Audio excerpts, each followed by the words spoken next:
una presión osmótica bastante alta, ¿sí? Por lo tanto, ¿sí? El flujo del solvente va a ocurrir, ¿sí? Hacia la solución de manera de diluir y disminuir ese potencial osmótico. Y el flujo va a ocurrir hasta que el potencial osmótico de ambos lados se iguala, ¿sí? ¿Está bien? Eso era lo que, ¿no?, conocemos como una ósmosis, un proceso de ósmosis tradicional o clásico, ¿sí? O sea, el proceso va a depender el flujo. Recuerden que esta membrana permite solo el pasaje de agua, ¿no? Entonces, el equilibrio se va a alcanzar cuando se equiparan las presiones osmóticas a ambos lados de la membrana. ¿Qué pasa en la ósmosis inversa? ¿Sí? Lo que estamos haciendo básicamente es forzar a que el agua de la solución salina, ¿sí?, vaya como en contracorriente, o sea, hacia la solución de agua pura. ¿Y esto cómo se logra? Justamente aplicando una presión extra tal que supere la presión osmótica, ¿sí?, de la solución concentrada. ¿Está bien? Entonces, si yo aplico una presión que supera la presión osmótica de esta solución, el agua, ¿sí?, el flujo del solvente va a ir contragradiente hacia la solución de agua pura, ¿sí? Decimos entonces que hay un flujo del solvente en contra de gradiente, ¿está bien? Y esta presión que yo aplique entonces, cuanto mayor sea el potencial osmótico de la solución, ¿no?, que estoy tratando de separar, mayor es la presión que voy a tener que aplicar para que ocurra el flujo de agua en contracorriente. ¿Se entiende? ¿Esto se entiende? Sí, sí, sí. ¿Sí? Bueno, en general las sales y las moléculas pequeñas, azúcares, contribuyen en gran medida a el potencial osmótico. Por lo tanto, cuando esta solución contenga sales, azúcares, moléculas pequeñas, el potencial osmótico va a ser alto y por lo tanto, ¿no?, van a ser también grandes las presiones que tengo que aplicar para lograr el flujo de agua en contracorriente, ¿sí? Bueno, esto un poco para entender el caso de, ahora vamos a ver las presiones que aplicamos en cada una de las tecnologías. Bueno, acá tenemos algunos valores de presión osmótica de algunos fluidos. Fíjense, por ejemplo, para leche, suero, tenemos presiones osmóticas del orden de 6-7 bar. Si miramos un jugo de naranja, fíjense que para una concentración de sólidos similar a la leche, sin embargo, la presión osmótica es mucho mayor y esto tiene que ver con lo que les decía, ¿no? Un jugo de naranja por ahí tiene ácidos orgánicos, algunas sales, azúcares que contribuyen en mayor medida que las proteínas a la presión osmótica. Y acá tenemos, por ejemplo, agua de mar, ¿sí?, y una solución de caseína. Ambas de igual concentración de sólidos, pero fíjense la gran diferencia en la presión osmótica que generan. ¿Está bien? Entonces, ¿no?, lo que decíamos, componentes pequeños como sales o azúcares contribuyen en gran medida, digamos, mucho más que moléculas grandes como las proteínas al valor de presión osmótica. Bueno, entonces, vimos, ¿no?, qué pasaba con la ósmosis reversa, donde teníamos que aplicar, ¿no?, presiones grandes, ¿sí?, dependiendo obviamente de la presión osmótica de esta solución, para lograr el flujo a través de la membrana. En el caso de la ultrafiltración y microfiltración, dijimos que son procesos casi puramente o exclusivamente de tamizado, es decir, que el pasaje a través de la membrana ocurre a través de poros, son membranas porosas. La membrana de ultrafiltración y microfiltración varían simplemente en el tamaño de poro, ¿sí? El tamaño de poro de las membranas de microfiltración es un poco mayor que en las de ultrafiltración. Decimos en los dos casos que son procesos a bajas presiones, o sea, se utilizan presiones del orden de 2 a 10 bar. ¿Y esto por qué? Fíjense que en ambos casos, tanto en la microfiltración como en la ultrafiltración, los azúcares y aminoácidos y sales atraviesan la membrana, ¿sí? Es decir, que no estarían contribuyendo a aumentar la presión osmótica de la alimentación. Por lo tanto, ¿no? Como lo que se retienen son partículas grandes, proteínas, polisacáridos, las presiones que tengo que aplicar son relativamente bajas, porque las presiones osmóticas son comparativamente, ¿no? con otros, por ejemplo, el proceso de osmosis reversa, más baja, ¿sí? Puede ser, por ejemplo, en la ultrafiltración, como pueden, ¿sí? Puede llegar a retener algún compuesto un poquito más chico que aumente un poco la presión. Pero en general son procesos que ocurren a presiones relativamente bajas, como les decía, entre 2 y 10 bar, ¿sí? Entonces, estas membranas me van a permitir concentrar, purificar, ¿sí? En compuestos de medio y alto peso molecular. ¿Está bien? Fíjense que en la microfiltración se retienen solamente partículas grandes, coloides, ¿sí? Pueden ser fibras, células, ¿no? Partículas bien grandes. Ya la ultrafiltración retiene, además de partículas grandes, o sea, partículas en suspensión, también se retienen proteínas y polisacáridos porque, ¿no? El poro, el tamaño de poro de estas membranas es algo menor. Bueno, aplicaciones más frecuentes, bueno, puedo separar, ¿no? Por microfiltración, por ejemplo, células de extractos fermentados, ¿sí? Fraccionar proteínas de leche, concentrar o clarificar jugos, ¿sí? Con una microfiltración puedo eliminar fibras, por ejemplo, que estén afectando, ¿no? la transparencia de los jugos. En fin, bueno, diferentes aplicaciones interesantes, ¿no? Tanto de separación como de fraccionamiento. La nanofiltración, ¿sí? Es un proceso que es intermedio entre la ultrafiltración y la ósmosis reversa que vimos previamente, ¿sí? Fíjense que a ver si volvemos, en la ósmosis inversa queda todo retenido y solo pasa agua, ¿sí? Mientras que en la nanofiltración pasa agua e incluso sales, ¿sí? Pero siempre son moléculas o iones muy pequeños, ¿sí? Entonces, como deja pasar sales, ¿sí? Que como dijimos contribuyen en gran medida a la presión osmótica, las presiones a las que opera la nanofiltración son bastante menores que, las que se requieren para una ósmosis inversa, ¿sí? Y una aplicación importante, ¿no? Para la nanofiltración es su uso para la desalinización, por ejemplo, de productos lácteos, ¿no? Ya que puedo retener todos los componentes de interés y eliminar, por ejemplo, ¿no? Las sales y además concentrar, ¿no? Entonces, queda claro por qué decimos que la microfiltración y la ultrafiltración,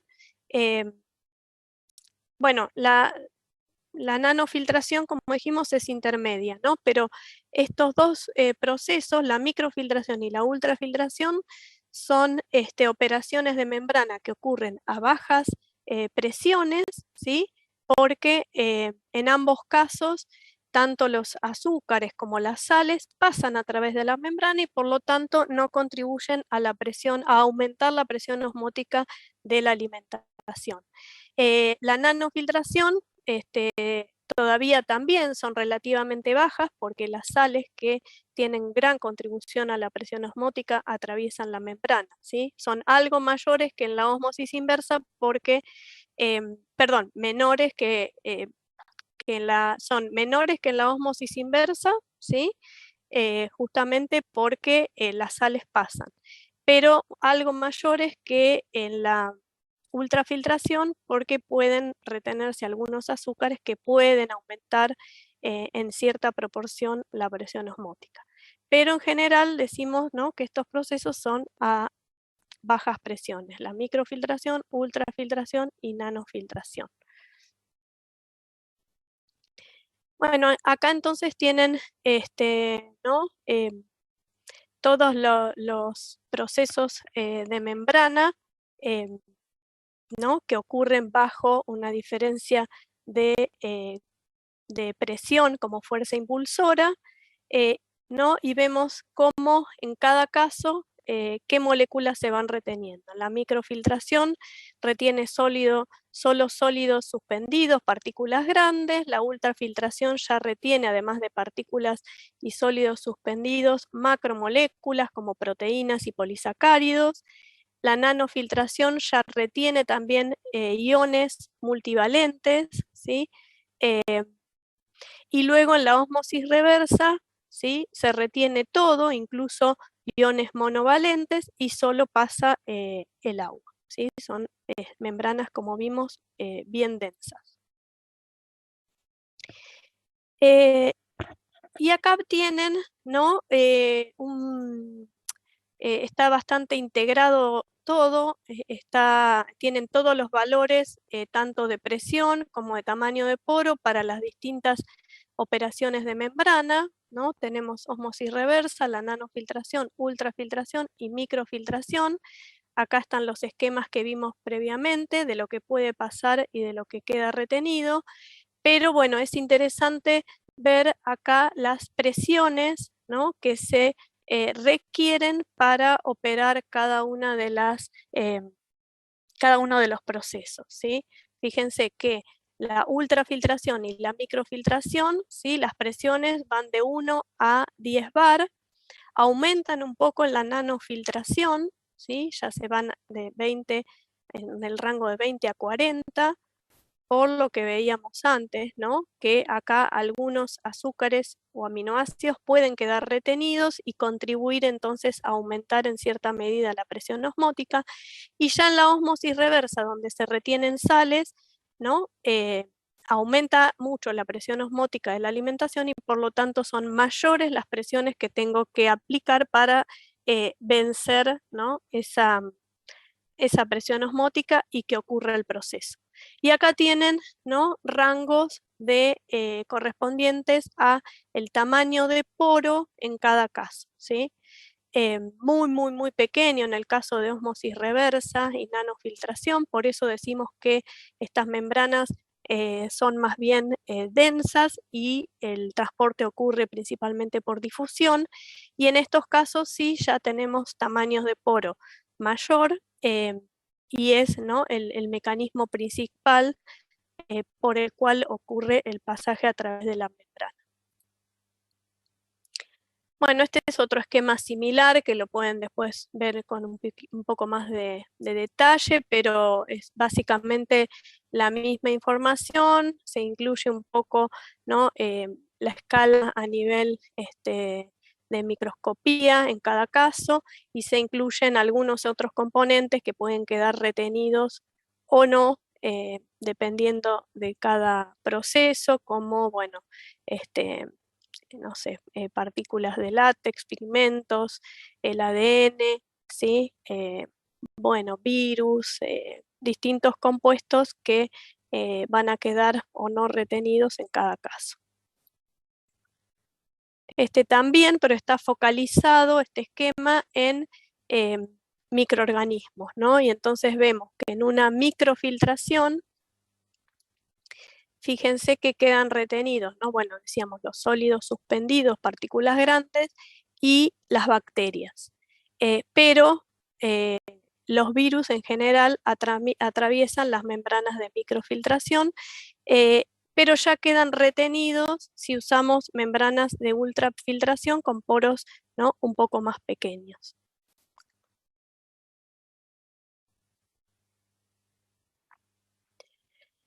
Respecto a lo que hablábamos, ¿no?, del tamaño y forma de los poros de la membrana, ¿no?, como de alguna manera una desventaja del proceso, era esta, ¿no?, esta característica de que las membranas no son completamente homogéneas, ¿sí? O sea, dependiendo del proceso de fabricación, ¿no?, la homogeneidad de la membrana, pero en general no se logran membranas 100% homogéneas, o sea, donde el tamaño de poro sea exactamente igual en toda la membrana. En general tenemos patrones de este tipo, ¿sí? Con un gradiente, con un máximo, ¿no?, la mayoría de la membrana con un cierto tamaño de poro, pero con un cierto, podríamos decir, error, ¿no?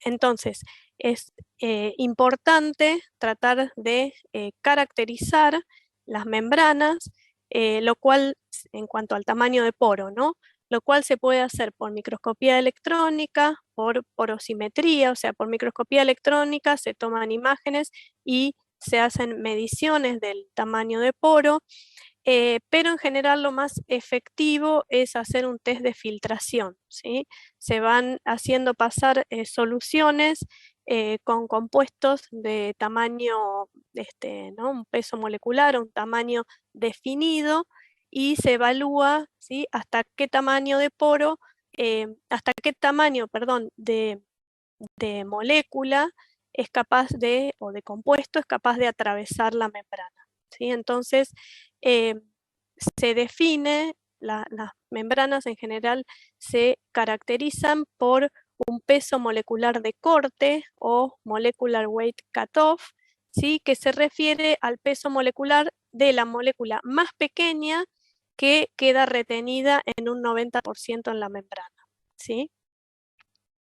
Entonces, si bien vamos a tener, ¿no?, una caracterización, cuando yo elija mi membrana, ¿no?, voy a poder elegir por este valor de cutoff o peso molecular de corte, que me va a decir justamente, ¿no?, el peso molecular de la molécula más pequeña que queda retenida, ¿sí? Moléculas más grandes pasan a través de la membrana.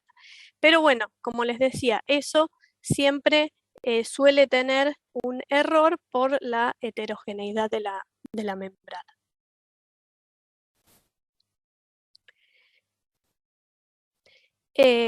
Por otro lado, ¿no?, los poros, además de un cierto diámetro, fíjense que también se juega, ¿no?, cada vez hay más procesos de síntesis, distintos materiales que permiten obtener membranas con forma de poros diferentes, ¿no? La geometría de los poros cambia, o sea, tengo distintas estructuras, como pueden ver, ¿no?, esquemáticamente acá, ¿no? Acá tenemos poros más bien cilíndricos, y en estos dos casos ya son poros que tienen, ¿no?, geometrías un poco más complejas, y de esa manera también, ¿no?, puedo jugar con la capacidad o la selectividad de la membrana. Entonces, factores que afectan, ¿no?, la capacidad de retención de las membranas son bastantes, no solo, ¿no?, el tamaño de la molécula, por eso, ¿no?, las membranas en general están caracterizadas por un cierto cutoff o peso molecular ¿no?, del tamaño de la molécula más pequeña que queda retenida. También se la suele caracterizar en relación a la hidrofobicidad, ¿sí? Eso va a afectar la capacidad de absorción de los solutos, ¿no? Solutos que tal vez tienen un tamaño, ¿no? Que puede atravesar el poro de la membrana, pero a veces por las características de hidrofobicidad, ¿no? Tanto del compuesto como de la membrana, quedan retenidos, o bien por interacciones que se pueden establecer con, ¿no? con compuestos, otros compuestos de la alimentación. La forma también de la molécula ¿no? va a influir en la capacidad de atravesar la membrana. Moléculas con el mismo peso molecular pueden pasar o no dependiendo de la forma, ¿no? Una molécula por ahí ovalada o alargada tal vez no le sea tan fácil atravesar, ¿no? o pasar a través de un poro que si la molécula es redonda, ¿está bien? Bueno, todo esto que hablamos se va a ver influenciado por el pH, la fuerza iónica. También hay variabilidad en cada partida de las membranas que se sintetizan, no siempre son exactas unas a otras. Y otros factores que influyen también en la capacidad de retención de las membranas es el tipo de flujo y la configuración en módulos de la membrana, que eso lo vamos a ver ahora. Las próximas diapositivas, creo que acá está, sí. Entonces,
ay, hola, ¿me escuchan?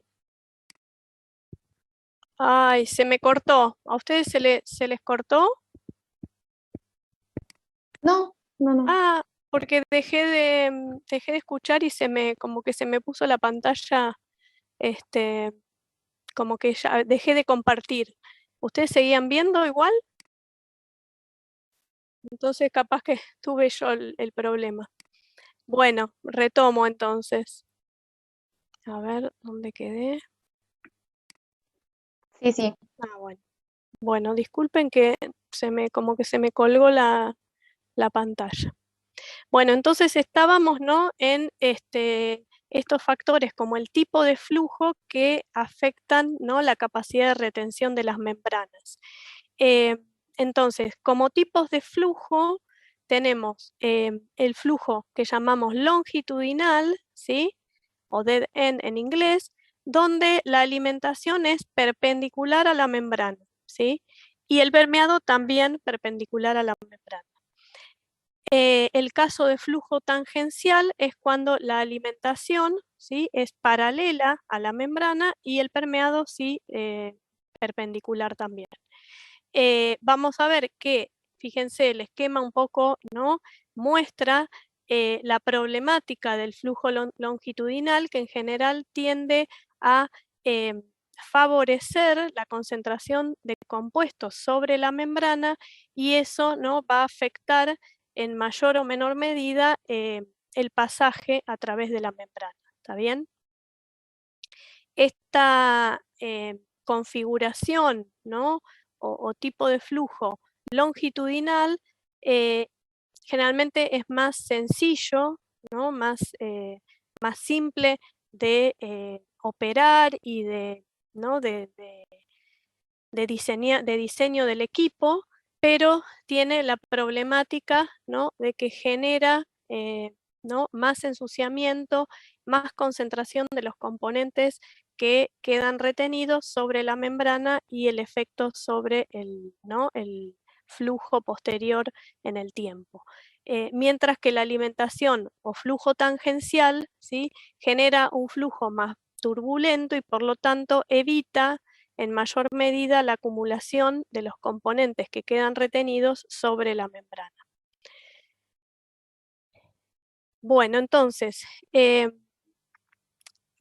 ¿por qué se puede reducir el flujo en la membrana? Fundamentalmente ocurre por dos mecanismos que son la polarización por concentración o bien lo que se conoce como fouling, ¿sí? La polarización por concentración básicamente se debe a que sobre la superficie de la membrana el flujo ya no es ¿no? tan turbulento, pasa a ser más bien laminar y entonces ¿no? la remoción de los componentes que van siendo retenidos es menor y se van concentrando sobre la membrana. ¿Sí? Hay menor mezcla sobre la membrana de los componentes retenidos. ¿Sí? Entonces se genera un gradiente que llamamos de concentración entre la superficie de la membrana y el bulk, que ahora esto lo vemos mejor en este esquemita. ¿Sí? Entonces, la polarización por concentración ocurre de esta manera, ¿no? Esta sería la membrana, ¿sí? El flujo de permeado y la alimentación, en este caso, tangencial a la membrana. Entonces, ¿qué pasa?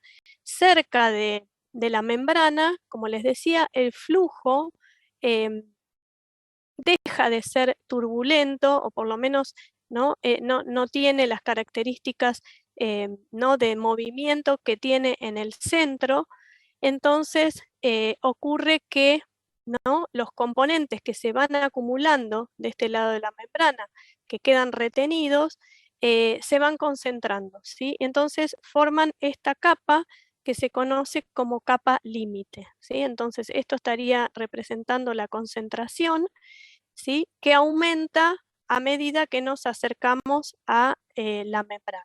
¿Está bien?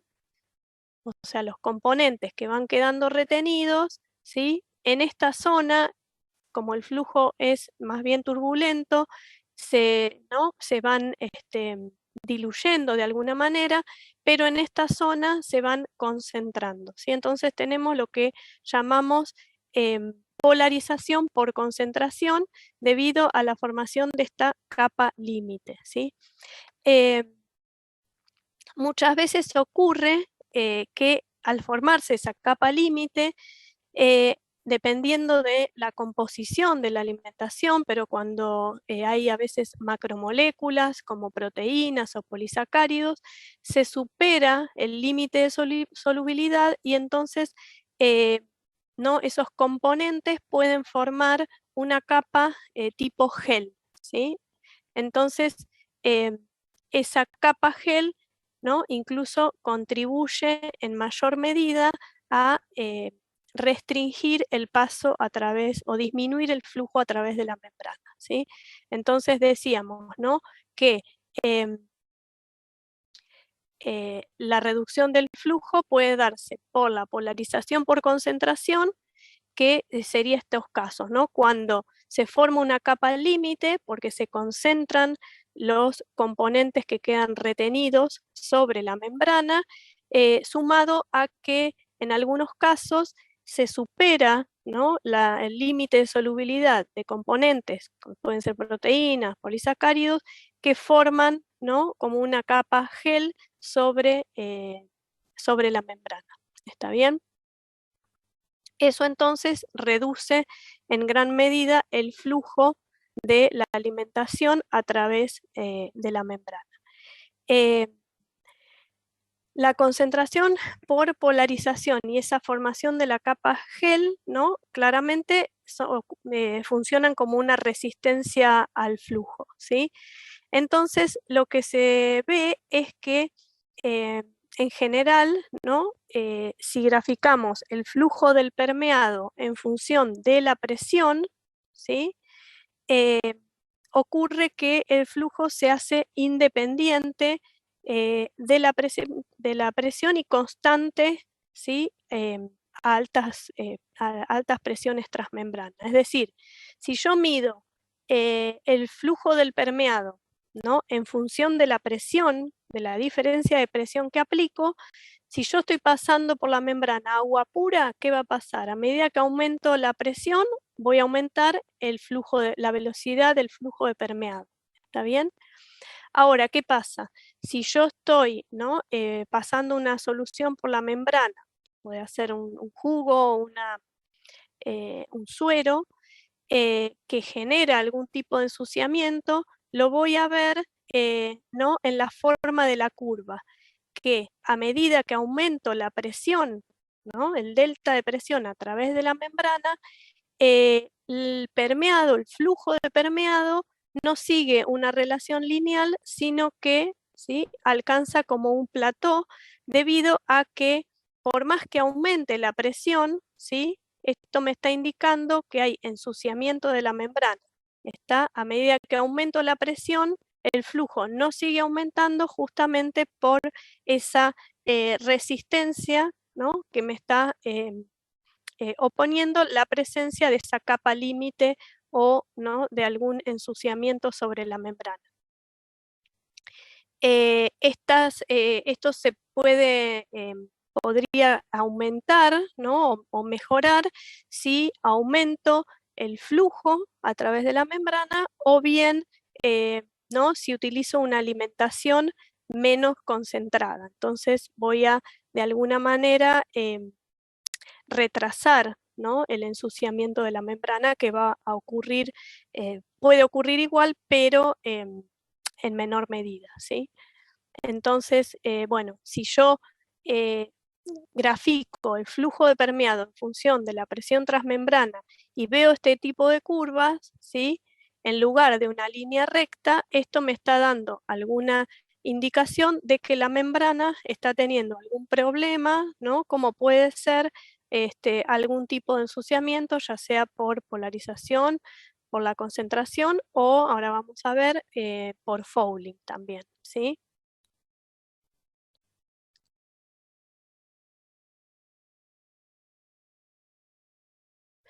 Entonces, el otro mecanismo que llamamos fouling es directamente cuando ocurre un depósito del material sólido sobre la superficie de la membrana o en los poros, que puede darse por una absorción o interacción directa de las partículas, ¿sí?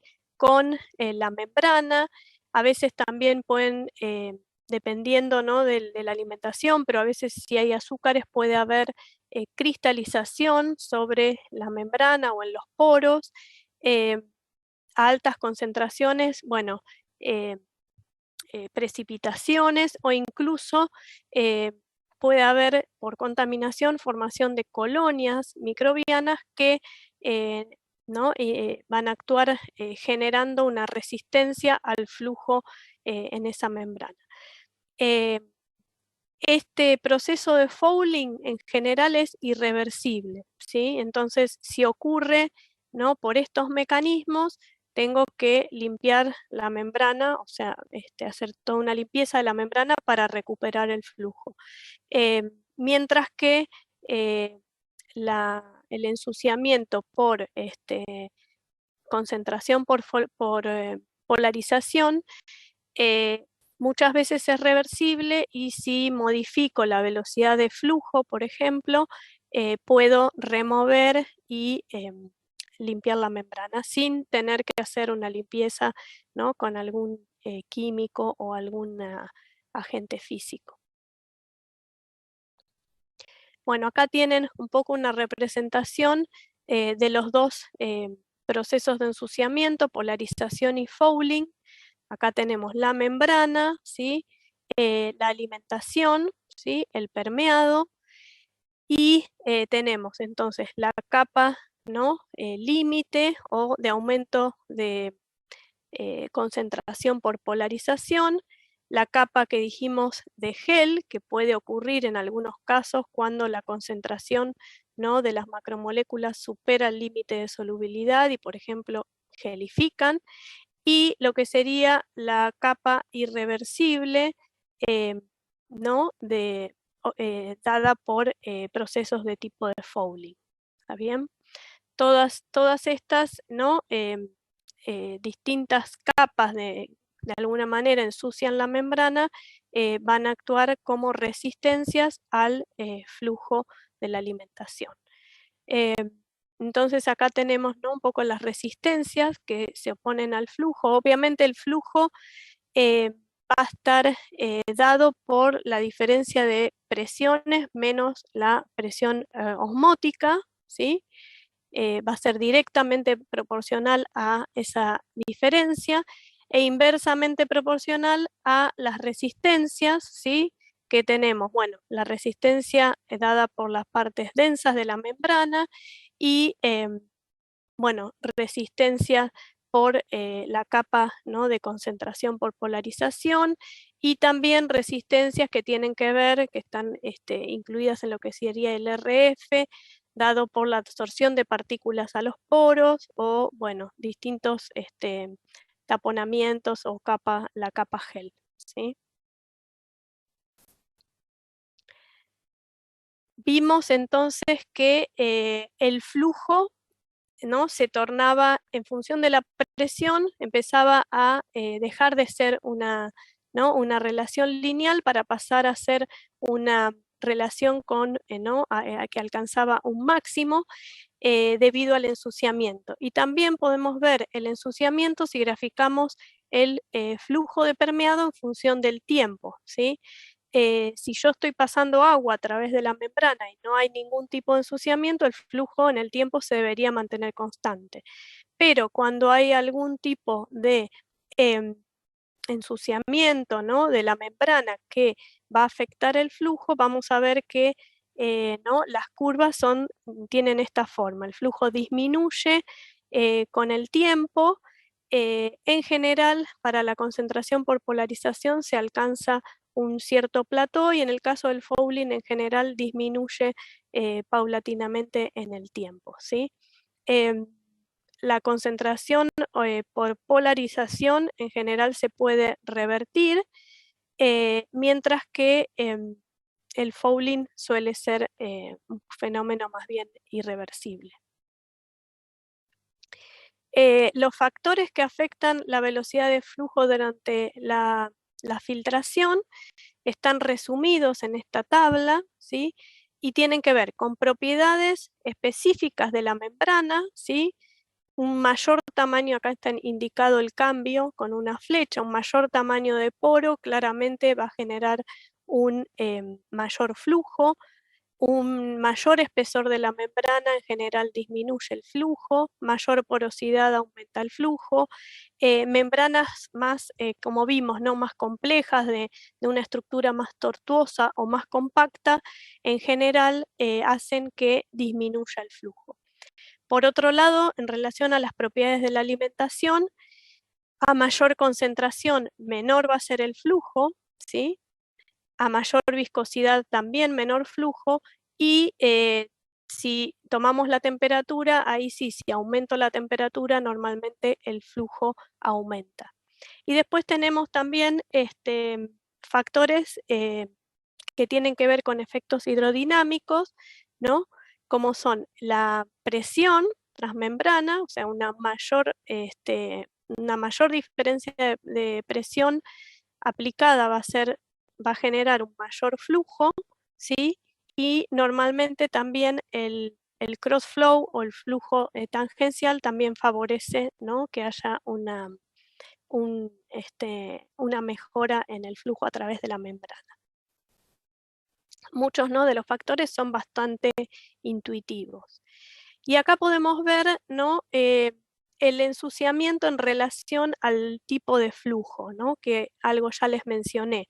En el caso del flujo longitudinal, donde la alimentación era perpendicular a la membrana, generalmente esto genera una rápida acumulación de los compuestos retenidos sobre la membrana, o sea, se forma como una especie de torta sobre la membrana, que en consecuencia hace disminuir, ¿no?, marcadamente el flujo del permeado a través de la membrana. Mientras que la configuración tangencial, donde la alimentación es paralela a la membrana, obviamente también suele haber una cierta acumulación de los compuestos retenidos, pero en menor medida si comparamos con el flujo longitudinal. Entonces, en este caso hay una formación, ¿no?, de una capa concentrada, como una especie de torta, pero que conduce también a una disminución en el flujo, pero mucho menos